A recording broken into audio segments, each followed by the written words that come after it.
আল্লাহর দেওয়া সর্বশ্রেষ্ঠ বাণী, তার দেওয়া যে মুজিজা আল কুরআনুল কারীম, তিনি কবরে নিয়ে মারা গিয়েছেন না রেখে গিয়েছেন? কি জন্য? যাতে করে আপনি কোরআনের হাফেজ হতে পারেন, সুন্দরভাবে তিলাওয়াত করতে পারেন। এই জন্য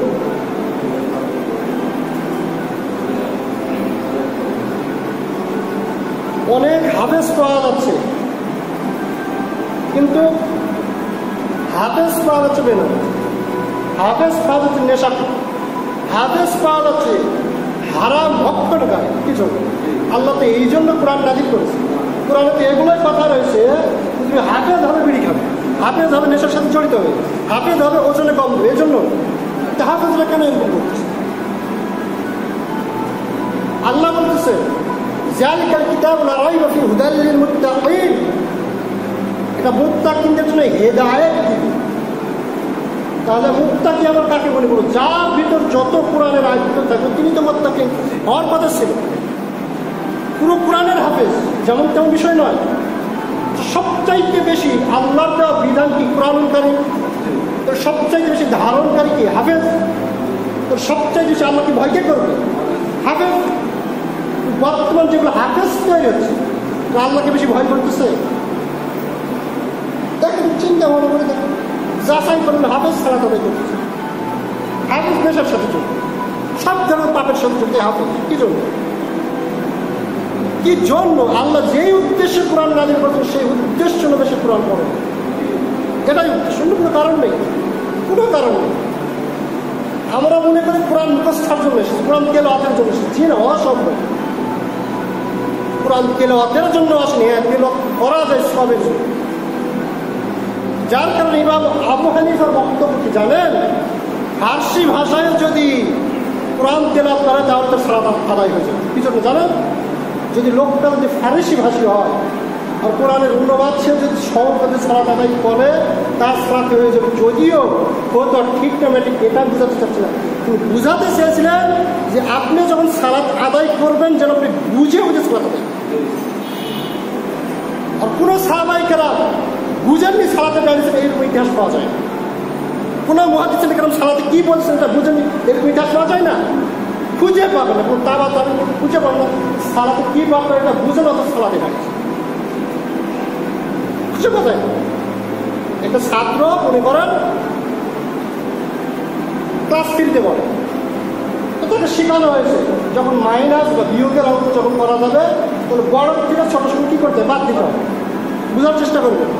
আগে তা বক্তব্য ঘুমাচ্ছেন আজকে কম ঘুমায়, মনোযোগ সব শোনার চেষ্টা করবে। তো 9-এর ভিতর 5 বাদ দিলে কত থাকবে? প্রত্যেকে কথা বলবে, আজকের বক্তব্যের প্রত্যেকে কথা বলতে হবে, ঘুমানোর টাইম নেই। 9-এর ভিতর 4 বাদ দিলে কত থাকবে? 5। বুঝেন তো দেখি? 5-এর ভিতর 9 বাদ দেওয়া যাবে? তো যাবে না। আপনি বলছেন না, বুঝবেন তো চাকরিটাই বেশি শেখানো হয়েছে। ফাইনাল পরীক্ষা বোর্ডে দিয়ে দেখতেছে উপরের সংখ্যা রয়েছে যে বোর্ডটা পুরো আরো ভালোভাবে বোঝানো সম্ভব, আরো গুরুত্বপূর্ণ এখানে অনেক বিষয় আছে। তারপর বোঝার চেষ্টা করবেন, কারণ আপনারা বুঝে নেবেন। উপরে রয়েছে 38, কত?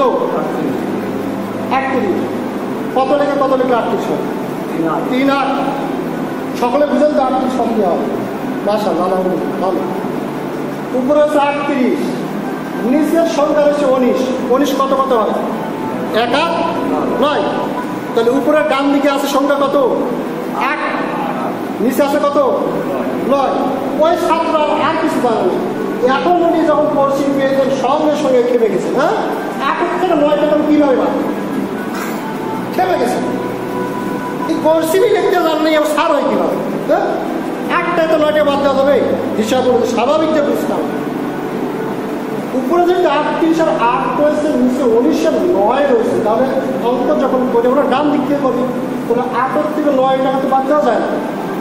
পশ্চিম সহ রাত করে চলে গেছে, কে বসে আছে দেখি তো মাথায় কি আছে, গিয়ে বলছে আমি কি করছি লেগেছে 8 টাকাতে 9 টাকা আমি কীভাবে বাদ? হ্যাঁ, বলছে বাবা এতটুকু বুঝতে তো সমস্যা আছে। উপরে যদি 8 যদি থাকে, নিচের সঙ্গে যদি 9 থাকে, তাহলে 8কে ধরতে হবে কত? 18 তো ধরতে হবে। 8কে কি ধরে নিতে হবে? 18। 18 থেকে তুমি বাদ দাও তাহলে পেয়ে যাবে। হ্যাঁ, তখন তো ঠিকই তো। 18টা যদি বাদ থাকবে কত? 9। তুমি ডানে রেখে দিলেন 9। তাহলে উপরে আবার কি অক্ষর আছে? বামে 3। আর এবার আছে কত? 1। নিচে আপনি আবার কি হলো? 1 থেকে 3 থেকে 1 টাকা বাদ দিলেন, তাহলে কত হবে? 2। তাহলে হলো কত? 29 টাকা। বুঝানো তো কি হলো? 29 টাকা। 38 টাকার ভিতরে 19 টাকা বাদই দিল, আবার তাও 29 টাকা। কিরকম হলো? আবার তিনি চলে গেছেন ক্ষেত থেকে। কি অঙ্ক দেন আপনি? হ্যাঁ, তবে ওই যে আপনি যে 18 ধরেছেন, 18টা 8 লাগাইছেন, 18 8টা 9টা আছে, তাহলে ওই যে পাশে যে একটা হয়ে গেছে, ওই একটাই পাবে গেছে। অর্থাৎ 19 এখানে বামে যদি বসিয়ে দেওয়া হয়, এখানে কত হয়? 2। তো 3 হচ্ছে 2টা বাদ দিলে হয় 1। তাহলে কত থাকে? হ্যাঁ, হচ্ছে সঠিক সঠিক অঙ্ক। বুঝের কারণে, না বোঝার কারণে উনি যদি ওইভাবে যদি লেখে, পাস হলে ফেল হবে। পাস হলে ফেল হবে। এই উদাহরণটা মাথায় রাখবে। 2 নম্বরটা বিষয়, পৃথিবীতে যারা ডাক্তারি পড়তেছেন, ইঞ্জিনিয়ারিং করছেন, যা কিছু করছেন, দুনিয়াতে যত লেখাপড়া হয়েছে, আপনি বুঝে পড়েন না বুঝে পড়েন? COW কি হয়? তাও COW কি হয়? ঘুমন্ত পুরুষ ত্যাগ করবেন, এই জন্য বলতেছিলাম। আজকের আলোচনা একটু ব্যর্থ হবে। COW তাও ঠিক আছে। আচ্ছা, কোকো কোলা যে আমরা লেখা রয়েছে, ওখানে প্রথমে কি আছে? CO এখানে কি হয়? কি হয়? একই শব্দ। এখানে COতে কা উচ্চারণ হয়, আর ওখানে COতে কি হয়ে গেল? মাথায় রাখবেন। তারপর আপনি বুঝেন, তারপরে বুঝেন COW কাউ। কাউ মানে কি? ডগ মানে কি? কুকুর। আরবিটা ডগের আরবি বলে, কুকুরের আরবি বলে, জানেন? এটি কাউ নয়, এটি ক উচ্চারণ হচ্ছে। উচ্চারণটা তো ক হচ্ছে, কিন্তু আপনি কাউটা সঠিক উচ্চারণ করবেন। জানেন সঠিক এটা? ইডুকেশন ইংরেজিতে। তো সামনে যে ওয়ার্ডগুলো রয়েছে, সেটা কি রয়েছে? TION সাম। কেন এগুলো পয়েন্ট আসবে মনোযোগ সবার শুনতে। TION উচ্চারণ কি হয়? সাম। তাহলে এখানে TIতে সা উচ্চারণ হয়েছে নাকি? সাম, TION সাম। টাইম বানালে কি লেখেন? TIM time. এখানে TIতে টাইম হয়ে গেছিল, ওখানে হলো সান, এখানে হলো টাইম। এমইতে কি হয়? মি। এমনিতে যখন মি লেখি, তখন এমইতে কি হয়? মি। তাহলে টাই TIME, এরপর পরে আছে ME, তাহলে টাইমই উচ্চারণ হওয়ার কথা ছিল, তাই না? তো সেটা না করে বলে টাইম উচ্চারণ টাইমই সঠিক। কিন্তু দেখেন যে লেখাটা হলো, সেই লেখার উচ্চারণের সাথে আমরা যে সঠিক উচ্চারণ, সেটা কিন্তু ভুল। সেটা কি? নলেজ বানা একদম ব্যতিক্রম, বুঝতে পারেন না। NOতে কি হয়? নো। NOতে নো। KNOW কি হয়? নো। এটা মানে NOW তো নো, KNOW তো নো, আবার NOতে নো। KNOW কোন কারণে নো হবে? কে উচ্চারণ ফুটে গেল, ডাব্লু উচ্চারণ ফুটে গেল। এটা বলছেন HOW কি হয়? হাউ। ওখানে নো বললে, এখানে হাউ বললে, OW তো শেষে আসবে, পরিবর্তন কেন? তারপরে এগুলো আপনি বুঝেন, কিন্তু আমি বলছি এত যে পরিবর্তন, তারপরে এটা কিন্তু আপনি বুঝেন। কিন্তু আপনি আরবিতে একটা দেখান তো যে আরবি বায়ের উচ্চারণ তায়ের উঠেছে, পাবেন? তায়ের উচ্চারণ সায়ের উঠেছে, পাবেন? শব্দের যে উচ্চারণ সেটাই আপনি পাবেন, ব্যতিক্রম পাবেন। আলিফ বদল আপ বাদর বাই পাবেন। কিন্তু এডুকেশনের জায়গা TION টাই অন উচ্চারণ, সেটা ছাড় হয়ে গেছে। আরবির কিন্তু এরকম নয়। তারপরে যদি আপনি বলেন আরবি মাথায় ধরেন, আরবি মাথায় ধরেন তো ইংরেজি ধরল কি হবে? কত বড় ধোঁকাবাজি! কালকে আমাদের আল্লাহ তাআলা কিভাবে জবাব দেবেন? তুমি NOW না COW তুমি কাউ বলতে পারো, তুমি এটা বুঝো, অথচ উচ্চারণের সাথে মিলছে না, শব্দের সাথে মিলছে না, নলেজের উচ্চারণ মিলে না, এডুকেশনের উচ্চারণ মিলে না, কোনো কিছুই বুঝে না। তুমি সবই বুঝো, আর যখন কোরআনের কথা বলে মাথায় কাজ করে, ধরে না। হ্যাঁ, কেন ধরে না? তুমি বুঝো 38 টাকা থেকে 19 টাকা বাদ দিলে কথা এটা তুমি বুঝো, কিভাবে অঙ্ক করবে সেটা তুমি বুঝো না, বুঝলে প্রাইভেট রাখো। তো আপনার যতগুলো কোনো লোক রয়েছে, কেউ কি নামাজ না পড়া, 5 ওয়াক্ত না বলে জুমার দিন অন্তত পড়ে, জুমার দিন আবার তো ঈদের নামাজ তো পড়ে। তো 60 বছর ঈদের নামাজ পড়ছে নাকি? তা আমার বাদ দিল, 60 বছর ঈদের নামাজ পড়ছে। একটা লোক এখানে উঠে বলুক দিন আল নবীন জনপ্রিয় নামছে রক্ত একজন, কে বলতে পারে? 60 বছর সালাত আদায় করছে, 5 ওয়াক্ত সালাত আদায় করছে, তাশাহুদের অর্থ আপনি বলেন, কে বলতে পারে? 60 বছর না করছে, না বুঝে পড়ছে, না বুঝে পড়ছে। দুনিয়ার কোনো লেখাপড়া আপনি না বুঝে পড়েন না, করেন না, কোনো লেখাপড়া। কোনটা পড়েন সেটা হচ্ছে কোরআন। কোরআনও যারা পড়ে তারা দেখুন না বুঝে খালি পড়ে আসলে হচ্ছে সোয়াবের আশা, সোয়াবের আশা। কোরআন আল্লাহ সোয়াবের আশা দিয়েছেন না, হুদাল্লিল মুত্তাকিন, হিদায়াতের জন্য এসেছে। অনেক রেফারেন্স আছে, 100 অধিক রেফারেন্স আছে। কয়টা বলবো? একটু পার হলে তো এটি শুরু হয়ে যাবে, সময় পার হয়ে যাচ্ছে। আসতেছেন কয়টায়? 1:15 হয়ে। হুজুর 5 মিনিট আলোচনা শুনতে আমরা বেরোছি। সমস্যা তো এটা, সমস্যা এটা। কি শিখাবো না, কি বুঝাবো? আল্লাহ রাব্বুল মধ্যে সূরাতুল নেসা মনোযোগ সহ শোনার চেষ্টা করুন। আবারও বলতেছি, সূরাতুল নেসা 4 নম্বর সূরা, আয়াত নম্বর 43। তার মানে আয়াত জানে। আজকে যে অর্থ করবো, যেভাবে আলোচনা করবো, গবেষণা করে আলোচনা করবো, আপনি তার জমে দেবেন যে এটা কী কথা বলে হুজুর, এটা কোথায় থেকে পেলেন? কিন্তু আপনাকে এটা প্রত্যেকটা শব্দের অর্থ জেনে সে অনুযায়ী বুঝে আমলে বাস্তবায়ন করবেন, তাহলে কোরআন হেদায়েত দিবেন। কালকে আমাদের দিন আপনি কোরআন প্রত্যেক দিন একবার আবার কদম দিয়েছেন, সব পেয়েছেন, ঠিক আছে। আচ্ছা, আমল কবুলের শর্ত কি? বৈধ রুচি খাওয়া, হালাল রুচি খাওয়া। হালাল রুচি যদি না খাবেন সব আলাদাভাবে বহন হবে, এটা তো বুঝুন। তো কোনটা হালাল কোনটা হারাম এটা কোথায় রয়েছে? কোরআনে। সেটাকে মুখস্থ করলে হবে, এটা বুঝে বুঝে পড়ে সেগুলো পরিবর্তন করতে হবে। আমরা সেটা পড়ি। আল্লাহ রাব্বুল আলামিন বলছেন যে আইয়ুহাল্লাযীনা আমানু, ঈমানদারগণ।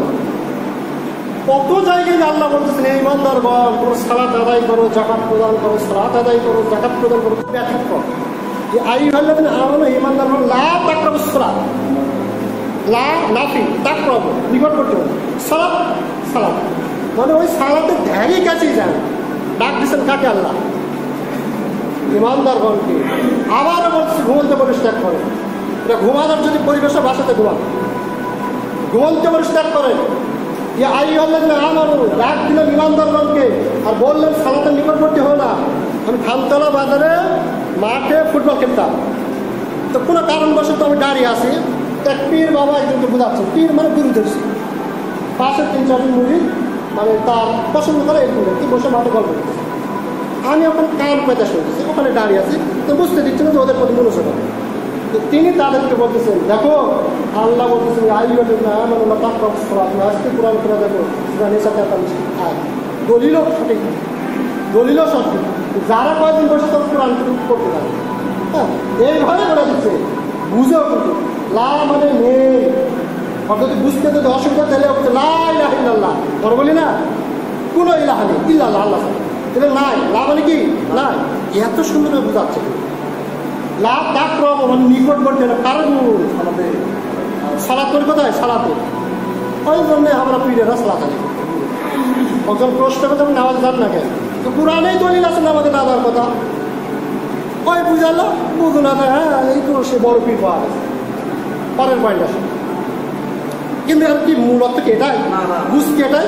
পরের অংশ আসে, আনতুম সুকারা, নেশাগ্রস্ত অবস্থা। কি অবস্থা? অবস্থায় সালাতের নিকটবর্তী হয়ে না, নেশাগ্রস্ত অবস্থা। তার মানে বিড়ি খেলে সালাত পড়া যাবে না, মদ খেলে সালাত পড়া যাবে না, নেশাগ্রস্ত অবস্থা নিষেধ করলেন। আমরা কেবলই বিড়ি টেনে এসে সালাত দিচ্ছি, তবে আল্লাহ নিষেধ করলেন, তার মানে আপনার তো নামাজ নাই। এটি আবার এক শ্রেণীর করছে। নেশাগ্রস্ত অবস্থায় সালাতের নিকটবর্তী হয়েও না। কিসের নেশা? দ্রব্যের নেশা, বিড়ির নেশা, মদের নেশা, যেগুলো নেশা। তো নেশা করে যদি সালাতের নিকটবর্তী হওয়া যদি না যায়, বুঝলেন, তো যত বাবা আছে, যত বাবা তত গাঁজা টানতেছে। তো কোরআনেরই তো দলিল সালাত পড়া লাগবে না আমার, কারণ তো নেশা করি। হ্যাঁ, গাঁজা খাচ্ছে আমরা নেশা করি না, মাতলামি করতেছি, হুহুজি কি করতে তো নেশা করি। তো কোরআন যেহেতু বলেছে সেটা তো আমরা সালাতে চাই, দেখ তখন দলিল থাকে। কারণ নেশা করে আমরা আমার সালাত না, এমন উদ্দেশ্য কি সালাত না পড়া না সালাত আদায় করা, কোনটা উদ্দেশ্য? সালাত আদায় করতে পারলে পরিত্যাগ করা হলো সালাত আদায় করো, এটা হচ্ছে মূল উদ্দেশ্য। উদ্দেশ্য পরিবর্তন করা বলতে নেশাগ্রস্ত হচ্ছে আল্লাহ সালাতে যেতে নিষেধ করছে। তুমি কি করতে হবে? আমরা তো বাবার কাছে গাঁজা কাছে খেতে নেশাগ্রস্ত হয়েছে, পয়েন্টগুলো বুঝে। এখন আপনি একটু চিন্তা করে করছেন আমি তো বিড়ি খাই, কিন্তু নামাজ পড়ো, আগে বিড়ি ছাড়ি তারপর নামাজ পড়ো, এগুলো কথা নাই। একদম বিড়ি করতে বললো ভাই নামাজ পড়ো, তোমার বিড়ি ছেড়ে আমার নামাজ পড়ে তুমি বলে কি বলো বলো। এখন পরে যাও হাতটা তাইনামু মা তাকুলু না, তোমরা এমন নেশাগ্রস্ত অবস্থায় সালাতে নিকটবর্তী হয়ে না তোমরা যা বলো এই সম্পর্কে বুঝতে না পারো ততটুকু পর্যন্ত। মানে একটা হচ্ছে নেশা খেয়েছে, বিড়ি খেয়েছে, কিন্তু তার মাথার মস্তিষ্ক নষ্ট হয়েছে। পূজা বলে সে সব সে বুঝে, পূজা বলে সে সম্পর্কে কি বুঝে। মাকে ভাবি বলে না, ভাবিকে মাও বলে, মানে হিতার জ্ঞান আছে। আর অনেক নেশা খেয়েছে মাকে বউগুলা শেষ, কারণ মাথার কি ঠিক না, যে হাতটা তায়নামু মাথা খুলো না, এমন নেশাগ্রস্ত হয়েছে কি পড়েছে এটা আপনি জানেন। সেই অবস্থায় এরকম নেশাগ্রস্ত যদি হন তাহলে সালাতের নিকটবর্তী হবে না। কিন্তু এইরকম নেশাগ্রস্ত না যদি হন তাহলে অবশ্যই অবশ্যই তোমাকে সালাত হবে। মূল বক্তব্য হচ্ছে এটা। এখান থেকে আর একটা পয়েন্ট আপনাকে উল্লেখ করছি, যেগুলো পয়েন্ট এগুলো উল্লেখ এইভাবে পয়েন্ট উল্লেখ করে শুধু আপনি জানেন কি আই হলে না তারপর সালাত অবশ্য করা নেশাগ্রস্ত অবস্থায় সালাতের নিকটবর্তী শেষ। জি না, শেষ করে গবেষণা করতে হচ্ছে, কোরআন এসেছে গবেষণার জন্য, চিন্তা ভাবনা করার জন্য, ফিকির করার জন্য। প্রত্যেকটা ওয়ার্ড নিয়ে প্রত্যেকটা শব্দ নিয়ে আপনাকে গবেষণা করতে হবে। না পার কি কাজ, ডাক্তার যদি না বুঝে ওই রুগী বাঁচবে না বলবে। গ্যাসের বড়ি আপনি পেলে, কিন্তু সকল ব্যক্তির জন্য কি একই বড়ি প্রযোজ্য? কারণ এগুলো বুঝতে হয়। বস্তু একই, আয়াত একই, বস্তু একই, কিন্তু ছোট বাচ্চার জন্য একরকম, বড়দের জন্য আরেক রকম, বৃদ্ধদের জন্য এই বস্তু কি খাওয়ার পরিমাণ কম বেশি হয় না, পাহাড়ের কম বেশি হয় না, বুঝতে পারবেন। পরের পয়েন্ট দেখেন, এই পয়েন্টে কিন্তু আপনাদের আটকাব হবে। এই পয়েন্ট একটা পাগল ব্যক্তি তার মাকে গিয়ে মার দিতে নেশাগ্রস্ত অবস্থা, বাংলাদেশের আইনে তার কি শাস্তি হতে পারে? হবে না, তুমি পাগল হয়ে গেছে। আমার কথা বুঝেননি? পাগলই অলরেডি পাগল হয়ে গেছে, আর এইটা কোনো জ্ঞান নাই। কোনটা মাও কোনটা কেটা বুঝে না, তারা পিঠা শুরু করে দিচ্ছে, বউ মনে করে মাও করতে মনে করে, কারণ ওই কিন্তু হিতার জ্ঞান নাই, সে বুঝে না। আর আমি একটা ইমাম মানুষ, মাও তো মারা তো দূরের কথা, একটা যদি গালি দিই তাহলে আমার কি শাস্তি? পাড়ার লোক কি ইমাম মানুষ, বক্তব্য সে মাও এত বড় বড় কথা বলিস, একদিকে তো কথা তো শেষ নেই, আর যদি পারে তো বিচারে একটা পাগল মানুষ একটা ভালো মানুষ মাকে মারতেছে, শাস্তি কার বেশি হবে বলে?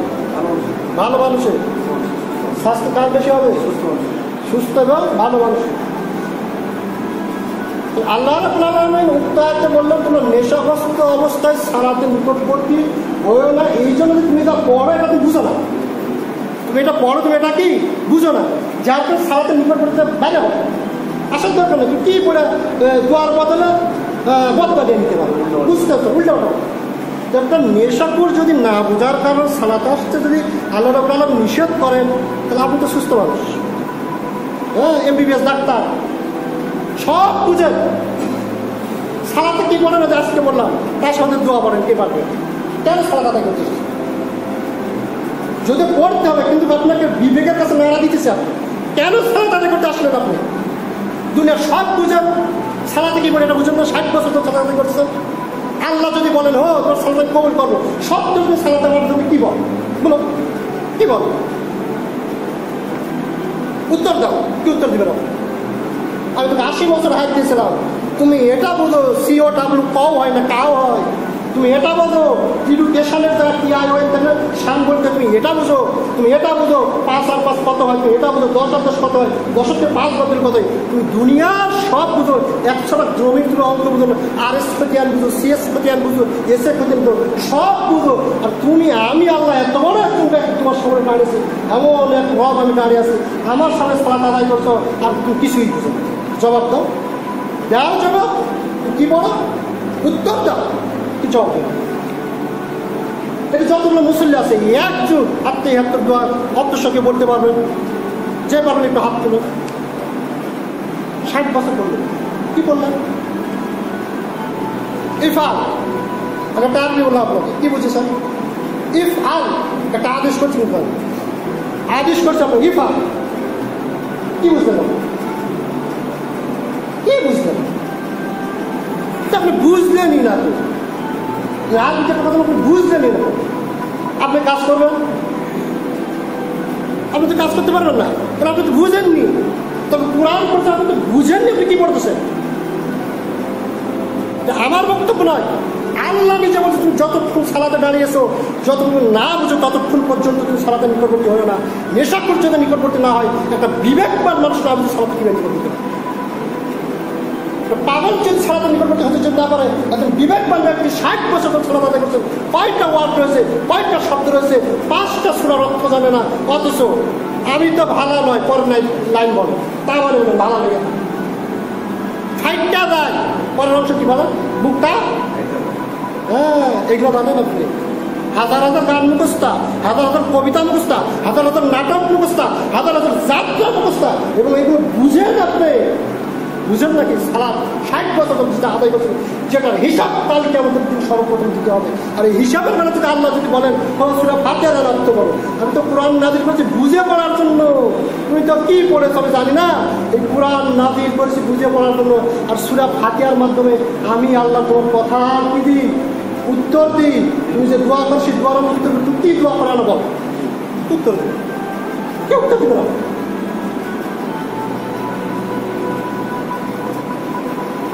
দুনিয়ার একটা বই যেটা বুঝে পড়েন সেটা তো গ্রন্থ কোরআন, সব বই বুঝে পড়েন। দুনিয়ার সবচাইতে যে বই অবহেলিত সেটা হচ্ছে কোরআন কারীম, সবচাইতে বেশি অবহেলিত। কেউ যদি কোরআনে যদি লাগতে পারে হত্যা করতে হবে, এই করতে হবে, সেই করতে হবে, আমরা বলি না? ইউটিউবে ফেসবুকে দেখছে লাত্তি মারছে, কোরআন লাত্তি মারছে, একজন গাদা করে, হ্যাঁ কোরআনের আমার এই হত্যা করবে, সে করবে, হ্যাঁ আইনে কেউ সেটা ব্যর্থ করবে।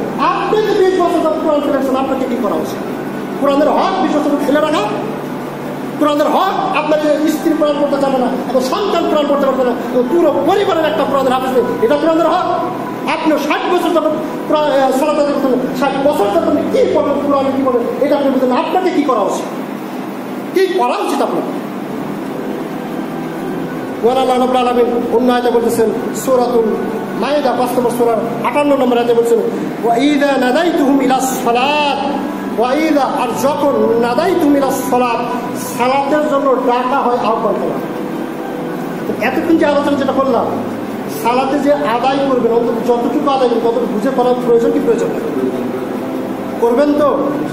আজ থেকে তো চেষ্টা করুন অন্তত যে কয়েকটা সূরা পাঠ করুন।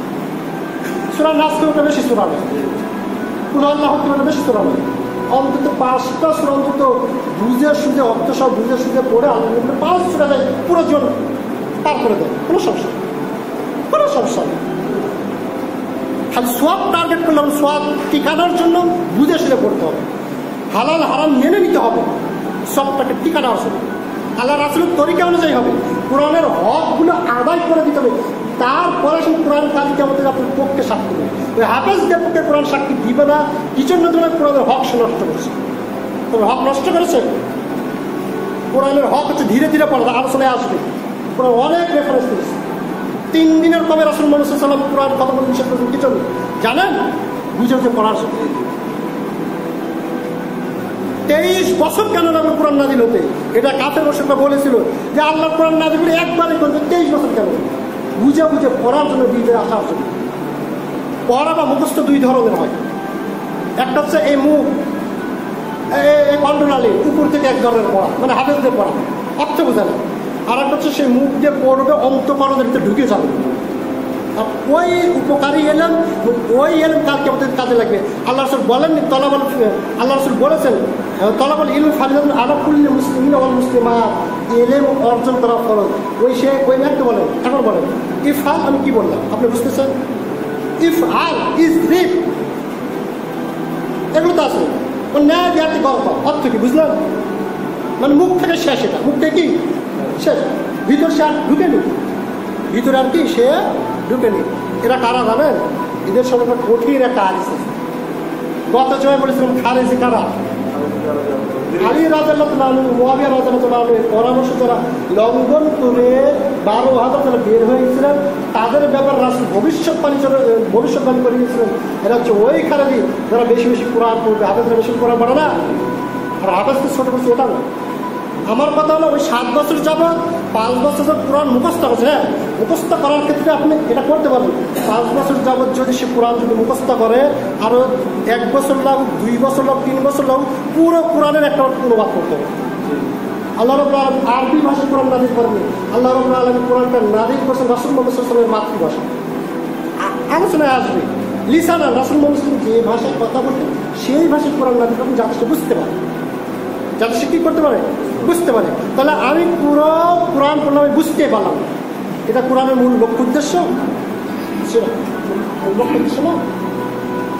আল্লাহ রাব্বুল আলামিন বলতেছেন সূরাতুল মায়েদা 5 নম্বর সূরার 58 নম্বর আয়াতে বলছেন, ওয়া ইযা নাদাইতুম ইলাস সালাত, যখন সালাতের জন্য ডাকা হয়, আহ্বান করা। সালাতের জন্য কে ডাকে? তার নাম কি? কথা বলেন। সালাতের জন্য যারা ডাকে তাদেরকে কি বলা হয়? মুয়াজ্জিন। আল্লাহ রাব্বুল আলামিন বলতেছেন, ওয়া মান আহসানু কাওলাম মিম্মান দাআ ইলাল্লাহ ওয়া আমিলা সলিহ, ওই ব্যক্তির চাইতে আর ভালো আমলই নেই, সবচাইতে উত্তম, সবচাইতে দামি কথা। কার কথা? যে ব্যক্তি আল্লাহর দিকে আহ্বান করে। কার দিকে? আল্লাহর দিকে। তাহলে পৃথিবীর মধ্যে সবচাইতে দামি বাক্য, পৃথিবীর মধ্যে সবচাইতে দামি ব্যক্তিকে যে ব্যক্তি আল্লাহর দিকে ডাকে। সালাত কার জন্য আদায় করে? আল্লাহর জন্য। ডাকতেছে কে? মুয়াজ্জিন। পৃথিবীর মধ্যে সবচেয়ে দামি ব্যক্তিকে? মুয়াজ্জিন। পৃথিবীর মধ্যে সবচেয়ে কম বেতন কার? আজকে মুয়াজ্জিন খুঁজে পাওয়া যাচ্ছে কি জন্য জানেন? পৃথিবীতে সবচাইতে দামি বেতনে, সবচাইতে দামি ব্যক্তি সবচাইতে কম বেতন, বছরে 3,000 টাকা। মানে মুয়াজ্জিনের দালান করে সব হয়ে যাবে 3,000। তারপর 2 ঈদে দেয়, বাকি দিন কিভাবে চলবে বলেন? মাসিক বেতনে 2 ঈদে। অথচ আমরা কি মুসলমান না? মুসলমান। আল্লাহ বলছে সালাতের জন্য আহ্বানকারী থাকতে হবে। বলেন সালাতের জন্য আগে ইমামের প্রয়োজন বেশি না মুয়াজ্জিনের প্রয়োজন বেশি? আমার বেতন কত দেন? 2,000 টাকা। আমার বেতন বা সম্মানী দেন 2,000 টাকা। 4 বছর যাক বলতেছে নির্ধারিত একটা মুয়াজ্জিন থাকতে হবে। আবারও বলতেছি কাউকে খাটো করার জন্য আমি বলতেছি, কাউকে খাটো করার উদ্দেশ্য না, আপনার সাথে ব্যক্তিগত কোনো শত্রুতা নিয়ে আছে, লেনদেনের কোনো শত্রুতা নেই। মাশাআল্লাহ আমার বেতন মাস শেষে 7,000 দিয়ে খুবই ভালো, সমাজের লোককে খারাপ বলতেছে। আমি ফজরে আসি, মাঝে মাঝে জোহরে আসি, মাঝে মাঝে আসরে আসি, সালাত আদায় করা যায় আসি। এখন মুয়াজ্জিনের দায়িত্ব আছে মুজাম্মিল ভাই, তাই খাটো করতেছে না, আবারও বলতেছে খাটো করতেছে, খাটো করতেছে, খাটো করতেছে। আমি যে 2-4 জন আসি, 2 ওয়াক্ত 4 ওয়াক্ত নামাজ পড়তে আসি, এরা 2 ভাই আদার 2-4 লোক বেতন তখন দেখতে পাই, সবাই দেখবে। যাদেরকে দেখতে পাবে তাদেরকে আমি খাটো কেন করবো? তাদেরকে সবচেয়ে বেশি ভালোবাসে। এই জন্য এরা যদি না থাকতে মসজিদে খোলা অত লোক থাকতো, এটা আমি দেখেছি, তাদেরকে আমি খাটো করতেছি। কিন্তু পুরো সমাজের লোক 4 বছর যাবৎ বলার পরেও কেন একটা মসজিদ নির্ধারণ করবে? কেন বলে? মসজিদের দায়িত্ব হচ্ছে 10 মিনিট আগে আসবে, সমস্ত ঝাড়ঝাড়িতে পরিষ্কার করে হাজার নির্ধারিত সময় থাকতে হবে। মসজিদের জন্য এক ব্যক্তিকে বলতে বসে আপনি তো জুমার ইমাম, আপনার বেলা ঠিক থাকলে যথেষ্ট, আমার বেলা কোনো সমস্যা নেই, মসজিদ থাকে নির্ধারিত সময় থাকে, ঝাড়ঝাড়া হবে, সবই ঠিক আছে, তা আপনার সমস্যা কোথায়? এক ব্যক্তি বলতেছে। তাহলে আমি বলতেছি শোনেন, যদি এইরকমই যদি সমাজের লোকের যদি থাকে যে আপনি এগুলো বিষয়ে কথা বলেন, তাহলে আমি বলতেছি এক ব্যক্তি 30 বছর যাবত একটা বড় মাওলানার কাছে সালাত আদায় করতে, জুমার সালাত। তাকে যখন জিজ্ঞাসা করা হলো, ভাই 30 বছর যাবত ইমামতিটা আপনি কি শিখতে পেরেছেন? ভাই কি বলেন, এত বড় একটা ইমাম মানুষ, এত বড় একটা হাফেজ মানুষ, জুমার খুঁজবে শুধু বলে আম্মা বাদ দাও, আম্মা বাদ দাও। এই একটা বুঝি যে আম্মা বাদ দিবে বলে এই ইমাম ভালো না। আর একটা কি বুঝি জানেন, যে হাম্বা তাম্বা আকবা, হ্যাঁ নামাজ মানে ওটা যখন বলে আমি হাম্বা তাম্বা আকবার নামাজ শুরু করা লাগে। দুইটা বাক্য, যে একটা যে আম্মা বাদ আর একটা হাম্বা তাম্বা আকবার, বলে এই দুইটা সরকার কিছু বুঝে না। 30-40 বছর যাবে, ওই রকম ইমাম এখানে প্রয়োজন। আমার পক্ষে সম্ভব না ইমামে। ওই রকম ইমাম নিয়ে আসেন, আপনিও কিছু বুঝতে পারবেন না, উনিও কিছু বুঝতে পারবেন না, কোনোদিন সমস্যা হবে না। হ্যাঁ, কোনোদিন সমস্যা হবে না।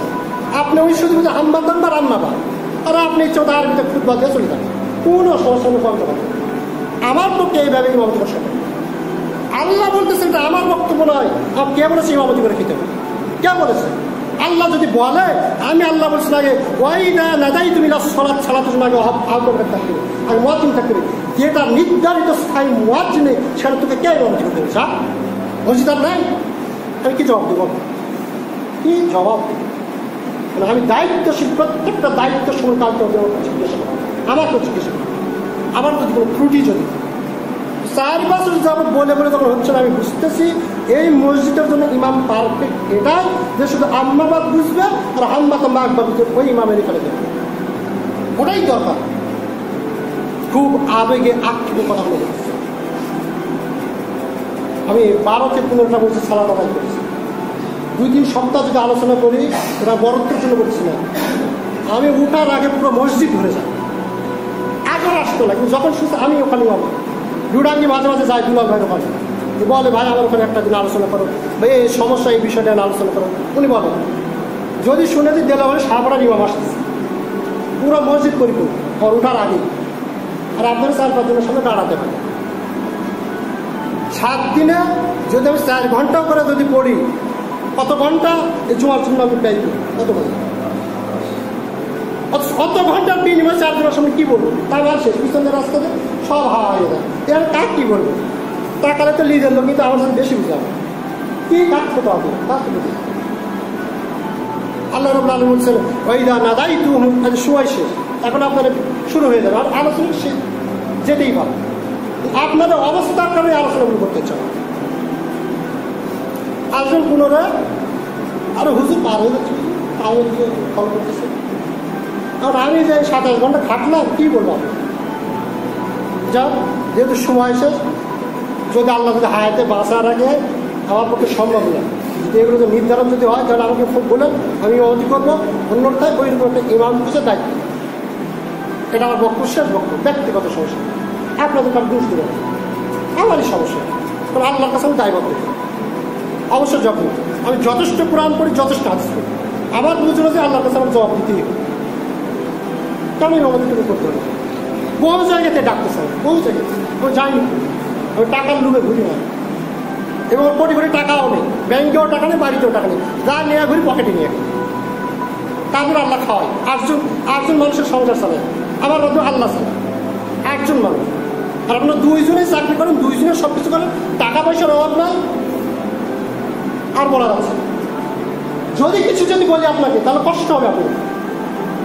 হুজুর যাই বলেন, হুজুর আপনার জন্য জীবন দেওয়া দিব, হুজুর পকেটে হাত দিতে পারবেন, হুজুর যাই বলে আপনার জন্য জীবন দেব, পকেটে হাত দিতে পারবেন, হুজুর ওই কথা বলেন না। হুজুর আপনাদের আসল হচ্ছে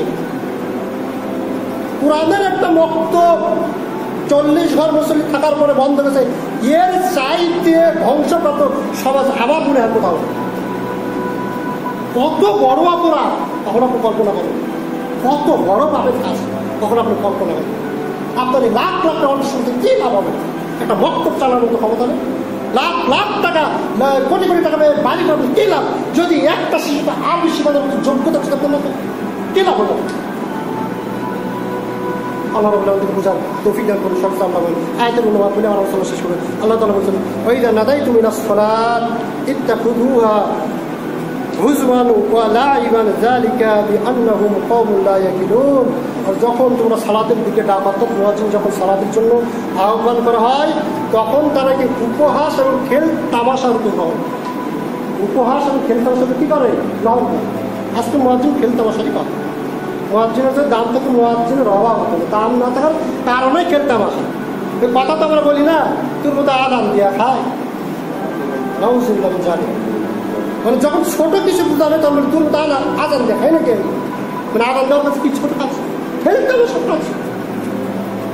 তাই আল্লাহ বলছেন তোর খেল তামাশা রূপে এগুলো গ্রহণ করতেছে, এটা আপনার তোর খেল তামাশা নয়।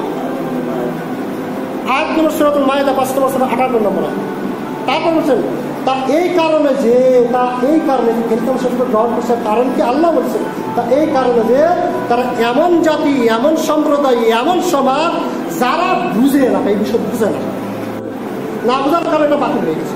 না বুঝার কারণে আজও মুয়াজ্জিনের ঠিক কি দাম, কি মূল্যায়ন, এটা না বুঝার কারণে মুয়াজ্জিনের দায়িত্ব নিতে চায়। তাই তারা অজ্ঞ জানি তারা নিয়ে যাবে কেমন সবচেয়ে কাজ যাবো সে তারা চলে আছে নবীর আসলার থেকে ঈর্ষা করে সর্বদা। আল্লাহ বুঝাবে তৌফিক আল্লাহ। আগের যে আয়াত বললাম সেটা হচ্ছে আপনি যে সালাত 40 বছর সর্বোচ্চ আদায় করছেন, অবশ্যই বুঝে পড়ার চেষ্টা করুন। পড়ার আয়াতে বলছেন আপনার সালাত ভালো লাগে না এই জন্য যে আপনি বুঝে পড়েন, যার কারণে সালাতে টানে ব্যবসার চিন্তা, সালাতে টানে স্থিরতা, সব আসছে কি জন্য বুঝা না পড়া পড়বে। আপনি যদি বুঝে পড়তেন তাহলে সালাত আপনার জন্য কি হতো? দোয়া হতো। সালাত আপনার জন্য রহমত হতো। সালাতে আপনার জন্য মুনাজাত হতো। ইমামকে মুনাজাতের জন্য ফিরতেন না, কি জন্য? আপনার দোয়া আপনি করবেন, আপনার পাপের জন্য আপনি খাবেন। আপনি যদি বুঝেন না তারপরে ইমামের জন্য চাপ দিয়ে টাকাতে ইমামের তো মুনাজাত করতেই হবে, কারণ আপনি তো জানেন না কি করেন। সালাদ যে একটা দোয়া আপনি চাবেন। আল্লাহ রহমত বুঝান, প্রতিজ্ঞা করে আল্লাহ।